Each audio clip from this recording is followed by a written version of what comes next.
I want to talk about the timing of death. What decides when and how each of us is going to die? One of the things that I've found to be fascinating about the timing of death was the discovery of how each person has multiple times, moments in time throughout their lives where they can exit. So, for example, one might have an exit point at 14 or even at birth, and then another one when they're 25, another one when they're 30, another one when they're 62, and so on and so forth.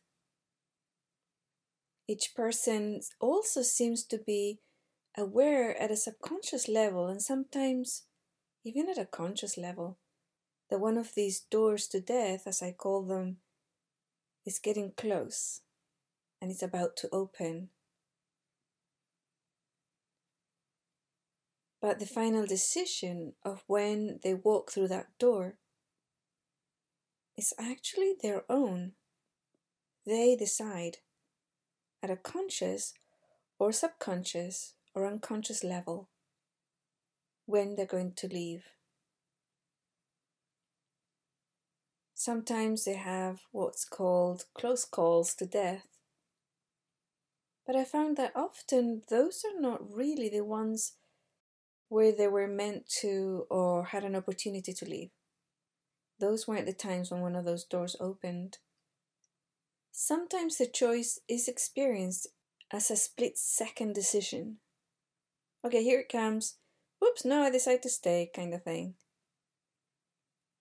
But more often than not, it is something that is orchestrated and the decision has been taken a few weeks, months, or even years beforehand.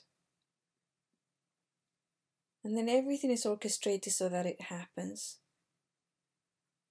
Looking at it from that perspective, it does feel like every single death is a type of suicide, because the person has chosen, for whatever reason, to leave at that particular moment in time-space. When a person does kill themselves by their own hand, or the traditional meaning of suicide, it won't work unless they do it when one of these doors is open. And it won't work no matter how much they try. It's really uncanny. It will only work if one of these doors is open at the time. One of the things that is fascinating about this is that often I've met individuals who say are sick, they have some sort of illness like a stroke, or they have cancer, or some sort of condition, health condition, that is taking them out, that only gives them a few days, hours, or weeks left to live. And they want to live. They want to stay here and continue in their present life. Yet no matter what they do, or what the doctors do, they still die. Why is that? When we think about, well, they're fighting for their life and they've chosen to stay alive, yet their disease took them. Why did that happen?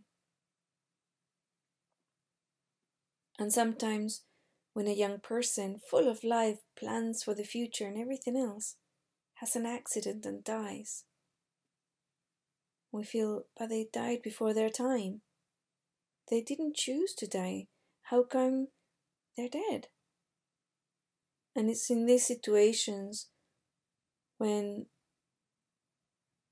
it is not the decision of the egoic self or the little self that matters, but it's a larger orchestration of what they have chosen to do with their life.